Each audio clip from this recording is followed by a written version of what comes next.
Howdy-o, boys and girls, it's Will with Just-in-Time Prepping.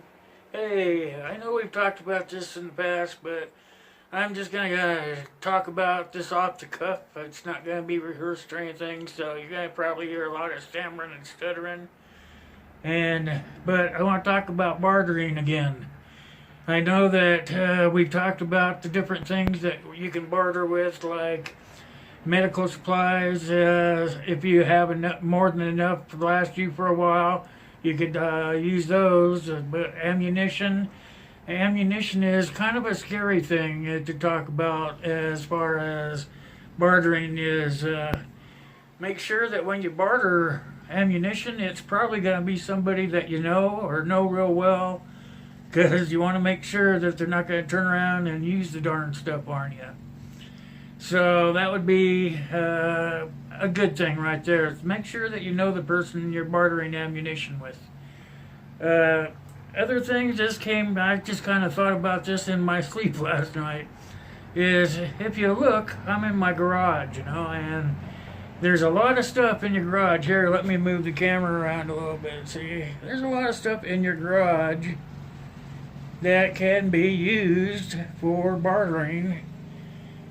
And I'm sure if you're anything like me, that you probably have a lot of stuff that you don't even use, but it could be used for bartering. If you look behind me here, let me pull off to the side here, and you look out there, I have boxes of stuff that I haven't seen in years. It's just there as a storage. And I'm always saying I'll use it someday.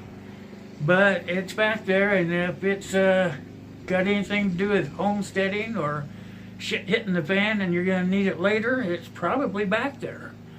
So that's just something I thought about last night is, we don't always have to barter what we need. We could also barter the stuff that we just kind of hoard, but never really get around to using again. So, if you look, let me turn the camera on this side, see? We have stuff that we're going to need, like the tools. We'll probably need those hand tools and whatnot. But there's also stuff down there that we could probably live without. So, that's something to think about, is that we could use stuff that we just kind of hold on to. I used to have one of those darn things, storage locker things, but I sized it down when I moved here, where I live now. And so I got rid of a lot of that stuff. I either sold it or I gave it to friends that would need it later. But I know that most people sit in one spot for years and years, like I did before I came here, and they just end up keeping their stuff. And instead of throwing it away or giving it to the Goodwill or giving it to somebody that needs it, they'll throw it into a storage shed. Yeah. Well, guess what? When shit hits the fan, guess what? Open up that storage shed. I bet you have stuff in there that you could barter away. And that's kind of what I was thinking about. I used to have one of those storage sheds, and it was full of stuff I didn't really need, but I thought, well, someday I might need it. So storage sheds would be a good thing. Also, look around your house that you have now. I mean, when shit hits the fan, you're going to have to size down so that if you should have to bug out, you don't have a lot of stuff to take with you. So that's another thing to think about, is when shit hits the fan, look around you. You've got so much stuff. And somebody's going to need that. And so you barter away.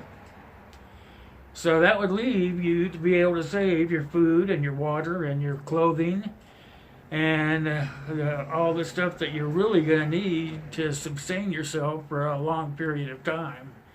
And hopefully it wouldn't be for a long period of time, but you want to make sure that you've got what you need for a long period of time. So that's another thing. Let's talk about water. Water goes stale, it lasts for a long time. Even the bottled water lasts for a long time, but it does stale after a while from sitting in those bottles. So you should rotate those bottles every couple of years at least. And then there are food items that don't stay very long either, so make sure you rotate that food. I go down and I look at the stuff that I am hoarding for SHTF, and I make sure that stuff that I think will go bad, canned goods and things like that, they can usually last a long time. But there's other things like RMEs and stuff like that. I would not really trust those for like 5 or 10 years. If the bags get holes in them, for one thing, then they're gonna get bad quicker than they will if they're not holy. And then there's also canned goods. If you got yourself some canned goods saved up, you make sure that you go through that canned goods, because if the cans should cave in or bulge out, I would say you better replace those, because I wouldn't trust eating those things at all. And as far as clothing goes, you could probably get away with 4 or 5 changes of clothes. That wouldn't be too much to haul around if you had to get up and go somewhere.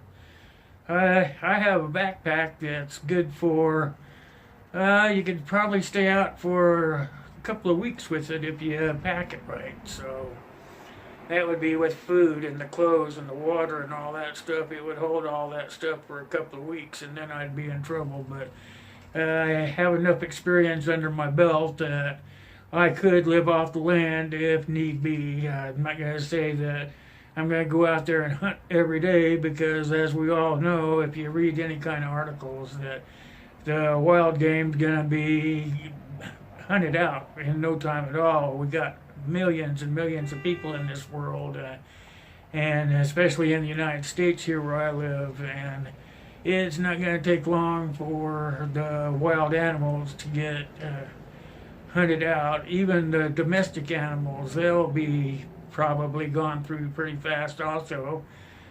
You got the farmers that have the feedlots and whatnot. Well, when everything shuts down, then they're only going to be able to feed those cows and pigs and goats and chickens and whatever they've got until their feed runs out, and then they're going to be in trouble. So they'll be bartering that meat off, or people will be coming in there and rustling the game for food for their family and friends.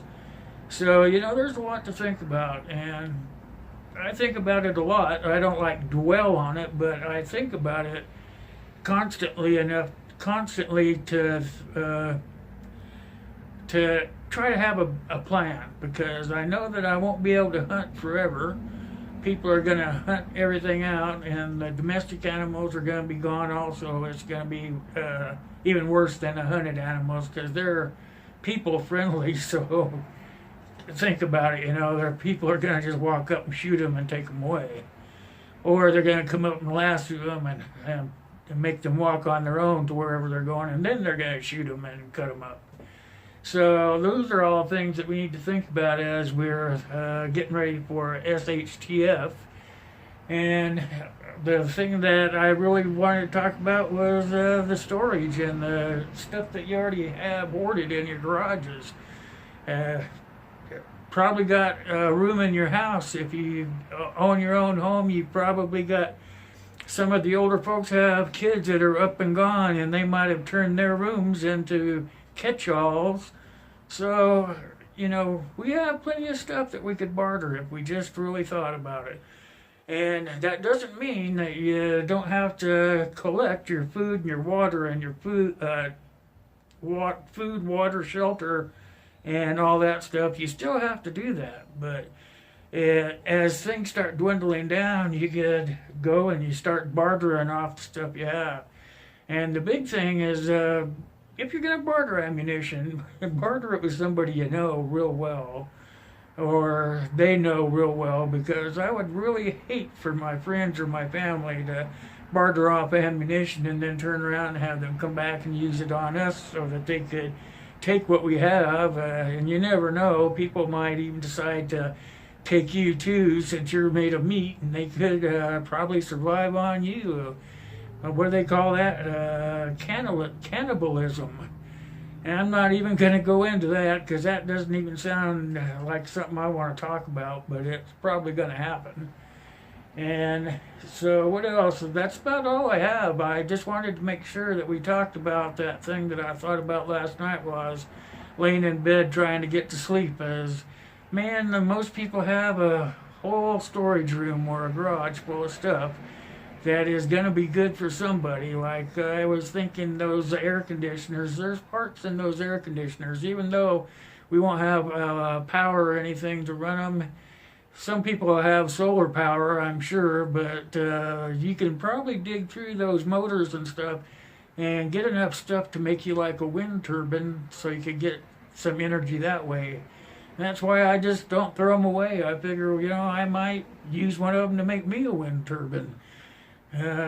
My goal is to go solar, but those have motors in them. I could really consider turning one of them into a wind turbine for energy. So that's something else that we'd probably talk about in another video. But for today, that's all I have for you, and hopefully we'll see you next time.